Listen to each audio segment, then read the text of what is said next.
You know, there are moments in history when you witness something so profoundly disturbing that it forces you to stop and reckon with just how far we've fallen. I have spent years analyzing political developments, commenting on the erosion of democratic norms, and warning about the dangers of certain ideological paths. But what I'm about to share with you today represents something I find deeply troubling on a level that goes beyond partisan politics. It's about science, public health, and the fundamental trust that nations place in one another when lives are literally on the line. When a close ally, a neighbor that shares the longest undefended border in the world with us, publicly declares that they can no longer trust American health institutions, we need to sit up and pay attention. This isn't about political point scoring. This is about the very real consequences of decisions being made in Washington right now. I want to take you through a story that broke recently, one that hasn't received nearly the attention it deserves in our domestic media landscape. Canada's Health Minister, Marjorie de Michel, gave a year-end interview that should send chills down the spine of anyone who cares about America's standing in the world, and more importantly, anyone who cares about public health. When asked directly whether she could trust United States health institutions as reliable partners, her answer was stark and unequivocal. She said, and I quote, "I cannot trust them as a reliable partner, no." Now let that sink in for a moment. This isn't some adversarial nation. This isn't a government looking for excuses to distance itself from America. This is Canada, our closest ally, our largest trading partner, a country with whom we share not just a border, but deep cultural, economic, and historical ties. And their health minister is saying publicly that the United States can no longer be trusted when it comes to scientific and medical information. I have been watching the transformation of American institutions with growing alarm for years now, but this particular development strikes at something fundamental. For decades, we have been the global leader in public health research and epidemiological data collection. The Centers for Disease Control and Prevention has been the gold standard, the institution that other nations look to for guidance during health crisis. The National Institutes of Health has funded groundbreaking research that has saved countless millions of lives around the world. These weren't just American institutions, they were global resources, beacons of scientific integrity that transcended national boundaries. And now, according to one of our closest allies, that's no longer the case. We've squandered something precious, something that took generations to build. Minister de Michel was explicit about the reasons for her concern, and they directly trace back to the current administration's policies. She described the issues with misinformation emanating from the United States as a big preoccupation for her government. Think about what that means.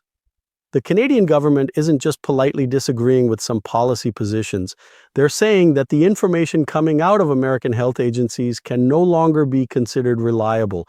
They're saying that misinformation, not just from social media or fringe websites, but from the apparatus of the American government itself, has become so pervasive that Canada needs to look elsewhere for trustworthy partners. De Michel specifically said that Canada is now looking to other like-minded countries for the scientific collaboration and information sharing that they used to get from us. We're being replaced, written off as unreliable by our own neighbor. The minister acknowledged something that makes this even more poignant. She said that Canada is used to looking to the United States as a source of health and scientific information. Past tense was used to. That relationship, that automatic assumption that American scientific institutions could be trusted, has been fundamentally altered since the current administration took power. I want to be very clear about something here. This isn't about policy disagreements. Reasonable people can disagree about health policy priorities, about resource allocation, about the best approaches to various public health challenges. What Minister de Michel is describing is something different entirely. She's describing a breakdown in the basic trust that scientific information from American institutions is accurate, is unbiased, is driven by evidence rather than ideology. That's a devastating indictment, and it should alarm every American regardless of their political affiliation. What makes this particularly painful for me to discuss is that I have spent years believing in American institutions. I believed in the fundamental strength of our governmental structures, in the checks and balances that were supposed to prevent any single administration from doing lasting damage to the credibility of agencies that took decades to build. I have had to revise many of those assumptions over the past several years, and this news from Canada is another painful data point in that reassessment. When I think about the scientists and public health professionals who have dedicated their careers to institutions like the CDC and NIH, people who worked through the AIDS epidemic, through SARS, through Ebola, through the COVID pandemic, it breaks my heart to see their life's work being undermined. These aren't political appointees. These are career professionals who chose to serve the public good.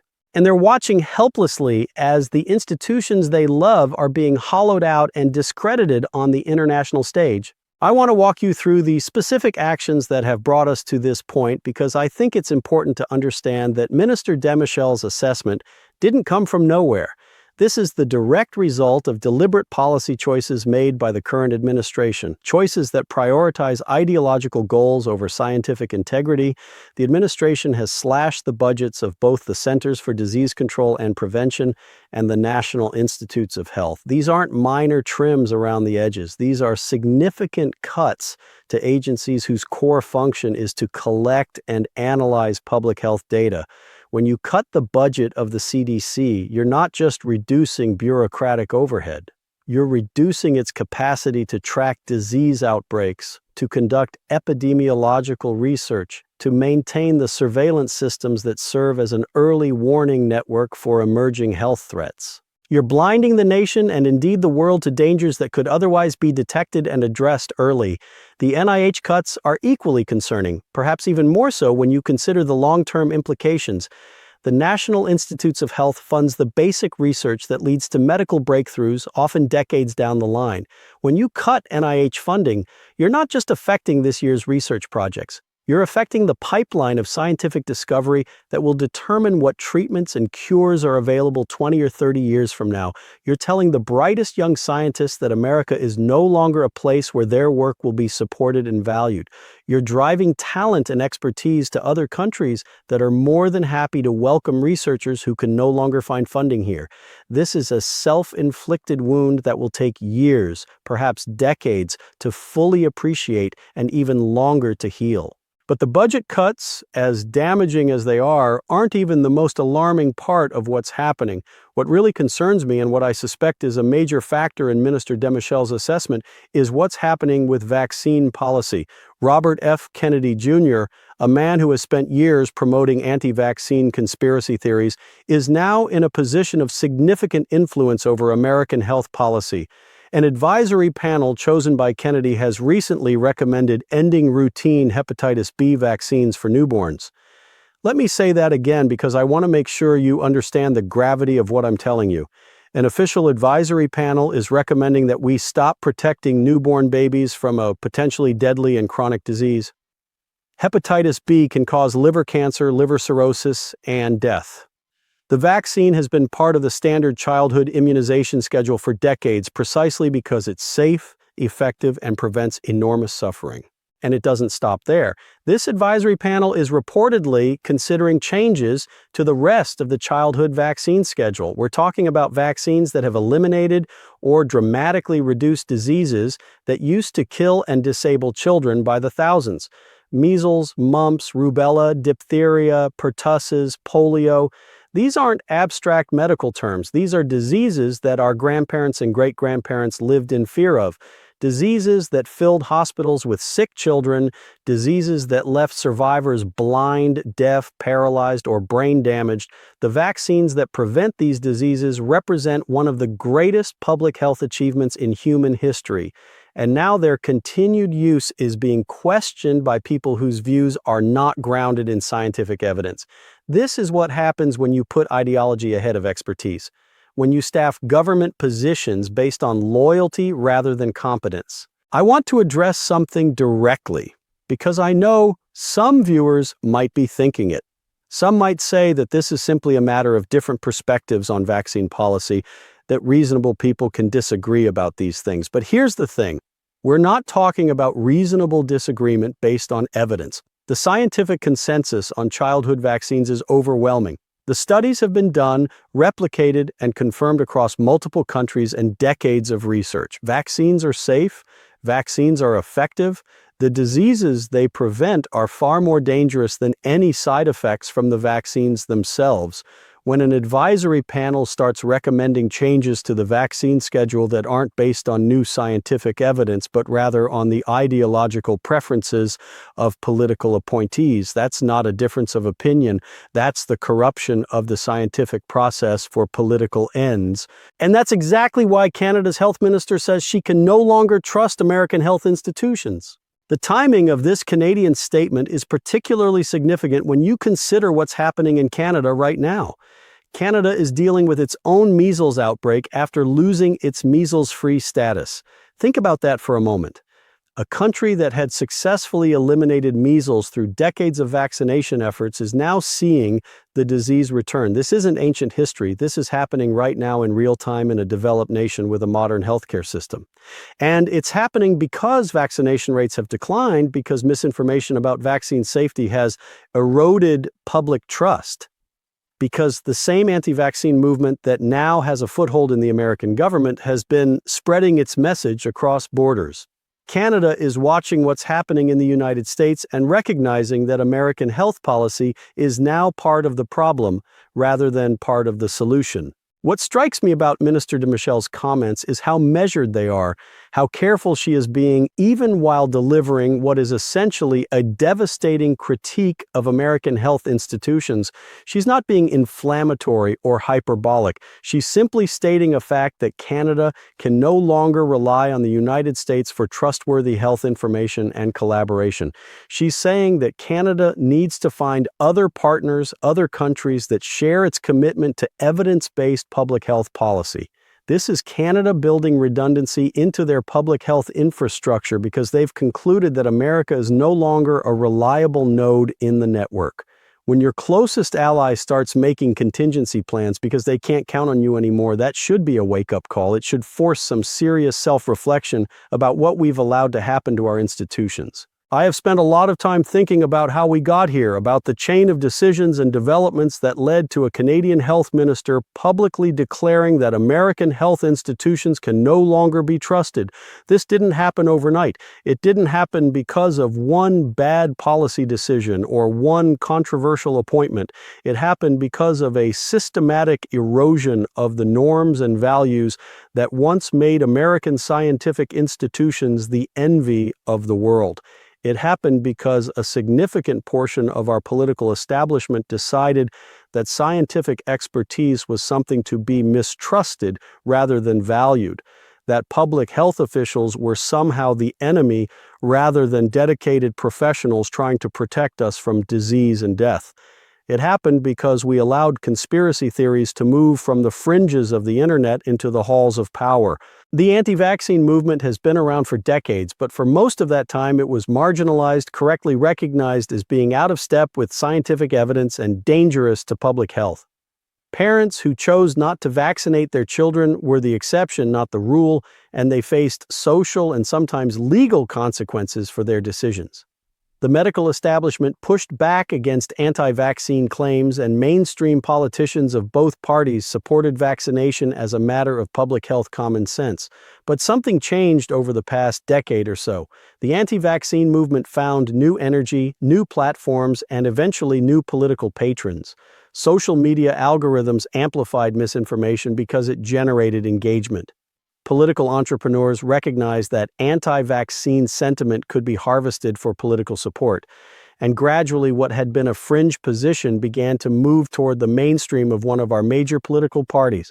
I want to be very careful here because I think it's important not to oversimplify what's happening. There are legitimate debates to be had about public health policy, about the appropriate role of government in health decisions, about how to balance individual liberty with collective responsibility. I'm not suggesting that anyone who questions any aspect of vaccine policy is acting in bad faith or promoting conspiracy theories, but There's a difference between good faith debate about policy details and what we're seeing now, which is the elevation of people who reject the fundamental scientific consensus on vaccine safety to positions of significant power over American health policy. Robert F. Kennedy Jr. isn't someone with thoughtful critiques of specific vaccine policies. He's someone who has spread demonstrably false claims about vaccines for years, and now he's helping to shape the direction of American public health. The consequences of this shift are already becoming apparent, not just in Canada's loss of trust, but in concrete health outcomes. When vaccination rates decline, diseases that were once under control start to resurge. We're seeing this with measles in Canada, but we're also seeing it in pockets across the United States where vaccination rates have fallen below the threshold needed for herd immunity. These aren't abstract statistics. These are real children getting sick with preventable diseases, some of them suffering permanent complications, some of them dying. And for what?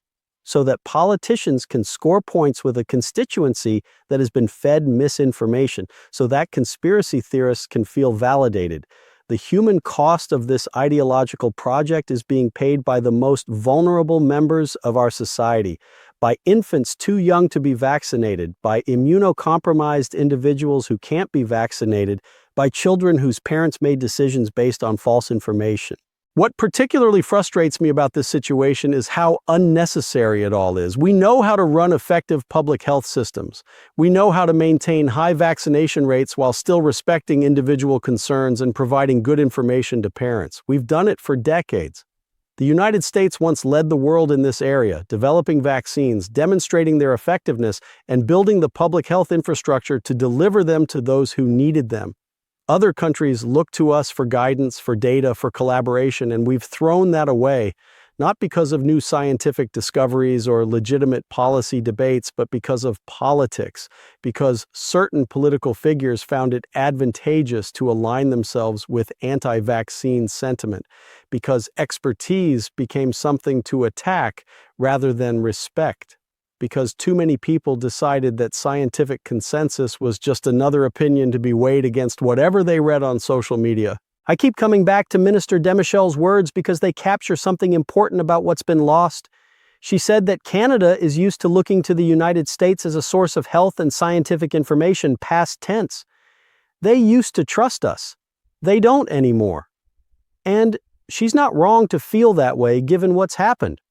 When the president's health secretary is someone who has promoted vaccine misinformation, when advisory panels are recommending changes to the vaccine schedule that aren't based on new evidence, when the budgets of our premier health agencies are being slashed, how could Canada or any other country continue to trust that the information coming from American health institutions is reliable? They'd be foolish to do so, and Canada is not foolish. They're doing what any sensible country would do, which is to look for other partners who still take science seriously. The international implications of this extend far beyond our relationship with Canada, though that relationship alone should matter enormously to us. America's role as a global leader in public health has been built on decades of investment, collaboration, and demonstrated expertise. The CDC has been the institution that other countries' health agencies look to during outbreaks and emergencies. American researchers have led international efforts to combat diseases from HIV to Ebola to COVID-19. This leadership brought tangible benefits to the United States, giving us early warning of emerging threats, access to global surveillance data, and the ability to shape international health policy in ways that served American interests. All of that is now at risk. If we can't be trusted as a partner by Canada, why would other countries continue to share data with us, collaborate on research with us, or follow our lead on health policy? We're isolating ourselves from the global health community at precisely the moment when pandemic threats and antibiotic resistance make international cooperation more important than ever. As I reflect on everything I've shared with you today, I find myself grappling with a profound sense of loss, and I'll be honest, a fair amount of anger. I'm angry because none of this had to happen. The erosion of trust in American health institutions, the damage to our international relationships, the very real risks to public health that are now emerging, all of this is the result of choices made by people who should know better. I have spent years warning about the consequences of putting unqualified ideologues in positions of power, of elevating conspiracy theories to the level of policy debate, of treating expertise as the enemy rather than as a resource. And now we're seeing those consequences play out in the most concrete possible way. Our neighbor, our ally, our friend is publicly saying they can't trust us when it comes to protecting their citizens' health. That's not a political talking point. That's a real-world consequence with real-world implications. I think about the scientists and public health professionals who have dedicated their lives to institutions like the CDC and NIH. These are people who chose careers in public service because they wanted to help people, because they believed in the mission of protecting and improving public health. They've worked through crises, made personal sacrifices, and built expertise over decades. And now they're watching as political appointees undermine their work, as budgets are slashed, as the credibility they've built is squandered on ideological crusades. Some of them will leave. Some have already left. They'll go to universities, to private industry, to other countries that still value their expertise. And who can blame them? Why would you stay in an institution that's being dismantled where your professional judgment is overruled by people who reject the scientific consensus you've helped to build? The brain drain from American public health institutions is already happening, and it will have consequences that extend far beyond this administration. What keeps me up at night is thinking about the children who will be harmed by these policies. Every day that goes by without addressing declining vaccination rates, every policy change that makes it harder to maintain herd immunity, every piece of misinformation that goes unchallenged increases the risk that children will contract preventable diseases. Measles isn't just an inconvenient illness that keeps kids home from school for a week. It can cause encephalitis, brain swelling that leads to permanent disability or death. It can cause pneumonia, ear infections that result in hearing loss, and complications that affect children for the rest of their lives. And measles is just one disease among many that we've successfully controlled through vaccination. If the childhood vaccine schedule is altered based on ideology rather than evidence, we could see the return of diseases that most American parents have never even had to think about. Whooping cough killing infants. Diphtheria, a disease so rare now that most doctors have never seen a case, making a comeback. This isn't fear-mongering. This is what happens when vaccination rates fall below critical thresholds. We have historical data. We know what these diseases do when they're allowed to spread unchecked. The situation with hepatitis B vaccination for newborns is particularly egregious because it demonstrates so clearly how ideology is trumping evidence. The hepatitis B vaccine has been given to newborns in the United States since 1991. That's over 30 years of data showing that it's safe and effective. We give it to newborns because hepatitis B can be transmitted from mother to child during birth. And because early vaccination provides the best protection against a virus that can cause chronic infection, liver cancer, and death. The vaccine has prevented countless cases of liver disease and saved thousands of lives. And now an advisory panel is recommending that we stop giving it to newborns, not because of any new evidence of harm, but because it fits with the ideological preferences of the people who appointed them. This is medical malpractice elevated to the level of national policy. It's unconscionable, and it's being done in the name of people who claim to care about protecting children. I want to talk about what this means for America's future role in the world, because I think that dimension of this story deserves more attention than it's getting. The United States has been the dominant force in global health for decades, not just because of our wealth, but because of our scientific expertise and institutional credibility. When the CDC issued guidance, other countries paid attention. When American researchers published findings, they shaped the global understanding of health issues. When there was a disease outbreak anywhere in the world, American expertise was often at the center of the response. That leadership position brought real benefits: strategic influence, early access to information about emerging threats, the ability to shape international health standards in ways that reflected American values and interests. All of that is now at risk. If countries like Canada, our closest ally, can no longer trust American health institutions, why would countries that are less aligned with us continue to defer to American expertise? We're voluntarily surrendering a position of global leadership that took generations to build and that cannot be easily rebuilt once lost. The really painful thing for me is that I can see how this could have been different. Reasonable people can disagree about the size and scope of government health agencies. There are legitimate conversations to be had about regulatory efficiency, about the proper balance between federal and state health authorities, about how to make sure that public health recommendations are based on the best available evidence. You could have an administration that took a more skeptical view of certain public health interventions while still maintaining the fundamental integrity of our scientific institutions. But that's not what's happening.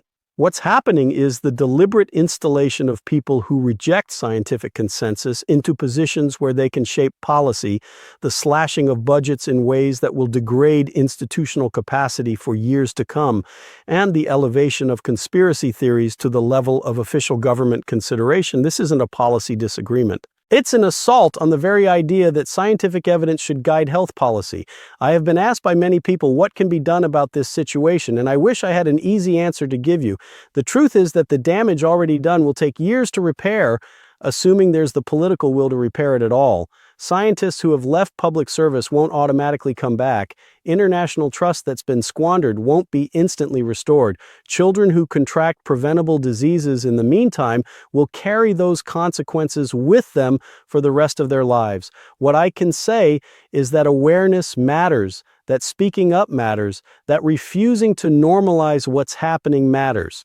Every person who pushes back against vaccine misinformation, who supports evidence-based health policy, who contacts their elected representatives to express concern about these issues, is doing something meaningful. Institutional change happens when enough people demand it. When the political cost of maintaining bad policies exceeds the cost of changing course. That's why I keep talking about these issues, even when it feels like shouting into the void. Because silence is complicity. And I refuse to be complicit in the destruction of institutions that have protected public health for generations. Minister Demichel's statement should serve as a wake-up call for every American who cares about our country's standing in the world and about the health of our communities. When Canada of all countries says they can no longer trust us as a health partner, we've reached a crisis point. This isn't about partisan politics. I know people of good faith on both sides of the political aisle who believe in the importance of vaccination, who trust scientific institutions, who want America to be a leader rather than a cautionary tale. The question is whether those voices can prevail against the forces that are currently driving policy in a dangerous direction. I honestly don't know the answer to that question, and that uncertainty keeps me awake at night. What I do know is that the stakes couldn't be higher, that children's lives are literally on the line, and that the time to sound the alarm is now before even more damage is done. As I wrap up this discussion, I want to leave you with a thought about what kind of country we want to be. Do we want to be a country that leads the world in scientific research and public health, that serves as a beacon of rational, evidence-based policy? Or do we want to be a country that our closest allies view with suspicion, whose health institutions can no longer be trusted, whose children are increasingly vulnerable to diseases that should have been consigned to history? That's the choice we're facing. And it's a choice that's being made right now through the policies of this administration. Minister Demichel has told us clearly how Canada sees us at this moment. The question is whether we're going to prove her right or whether we're going to fight to restore what's being lost. I know where I stand on that question, and I hope you do too. The health of our children, the integrity of our institutions, and our standing in the world all depend on the choices we make from here.